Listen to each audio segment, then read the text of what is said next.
Ingabe uma uqonda ukuthi uqala inkinga yasekamereni, kusho kungasho kunethuba lokuthi kusho okukhulu kunokuthi unenkinga yasekamereni nje kuphela.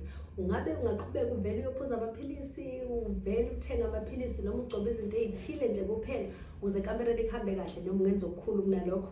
uDr Thabile we the Blue Clinic, iklinikhi yamadoda esemhlangane eseMidrand.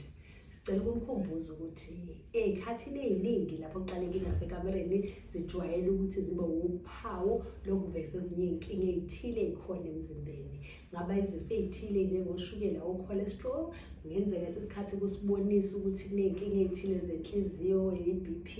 Isikhathi esiningi kuyenzeka ukuthi lapho uqalwa inkinga yasekamereni ziwuphawu okuyilona lesibonisayo ukuthi khona okuthile okukhulu okwenzakala emzimbeni. Ungabe nalolo lwazi usabona ukuthi kuwumbono omuhle ukuthi uhambe uyothenga amaphilisi nje, udle amaphilisi, noma kuqonda ukuthi sukuma uhambe uyothola usizo ngoba inkinga enkulu kakhulu kunalokho?